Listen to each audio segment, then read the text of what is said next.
Hey coin collectors, and welcome to DC Coin World International Coin Channel.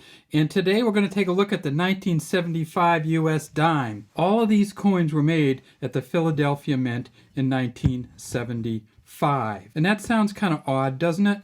Well, it turns out it's true. Of course, this is the one that we're going to focus on today, this and the other US dimes. This is a Philadelphia Mint dime right here. And you can see it's Philadelphia because it doesn't have a mint mark over here. Or is it? And we're going to actually have to come back to that and talk to you about what happened in 1975 with some no S dimes. But first, let's get these other ones out of the way. We have the Kennedy half. It clearly says 1776 to 1976 on it. Of course, it's President Kennedy, liberty above him, in God under his chin, we trust behind him, Gilroy Roberts, initials there. Flip it over, it's a copper nickel clad copper and has Independence Hall on the back, United States of America, 200 years of freedom, e pluribus unum.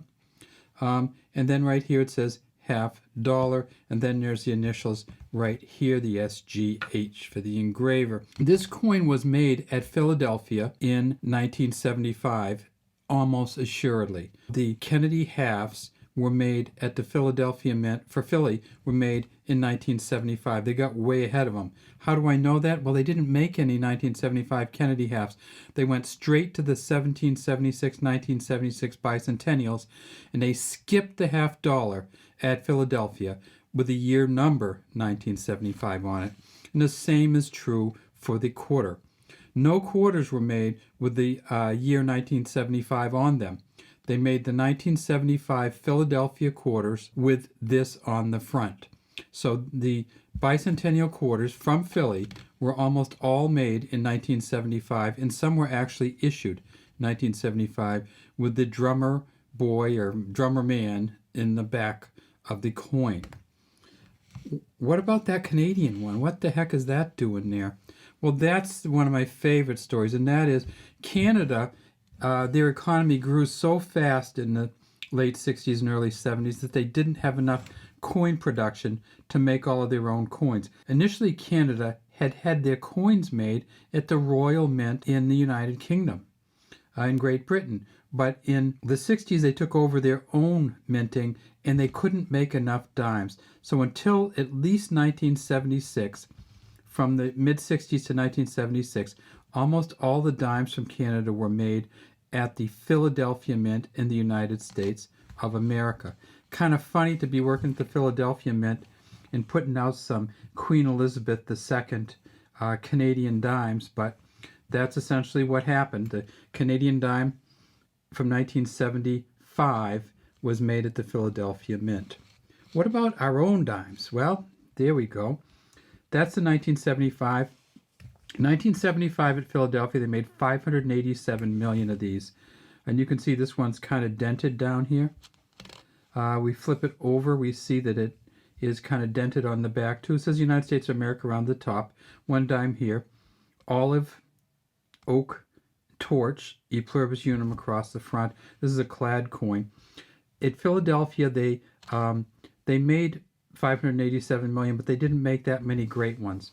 They made 4 that have been found so far that rated MS or Mint State 67, and those sell for about $2,250. They also made the coins at the Denver Mint in 1975, and this one's a much better specimen. In fact, when we look at these, one of the things we look at is to see if we can see the full bands on these.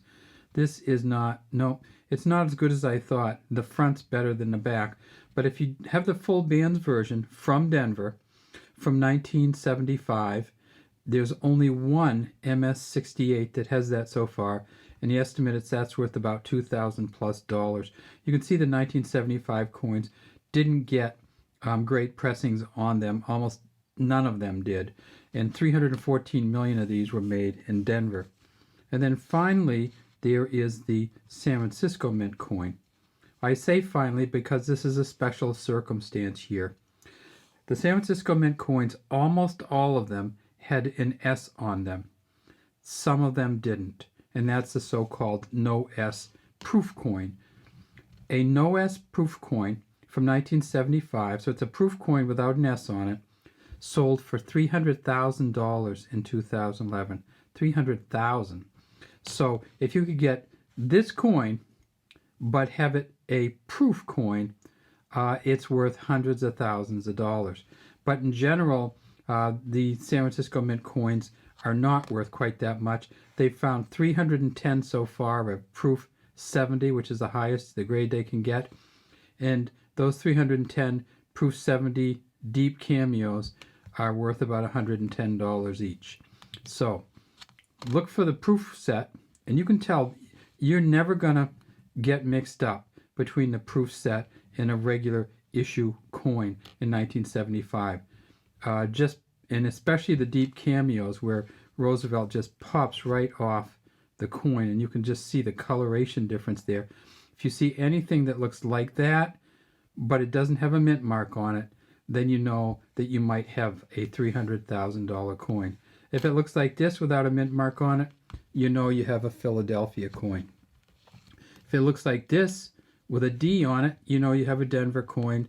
And then finally, if it looks anything like this, you know that it's made in Philadelphia, but it's not a United States coin at all. It's the 1975 Canadian dime, which were minted in Philadelphia until 1976, when Canada opened up the Winnipeg Mint and they were able to increase production of coins.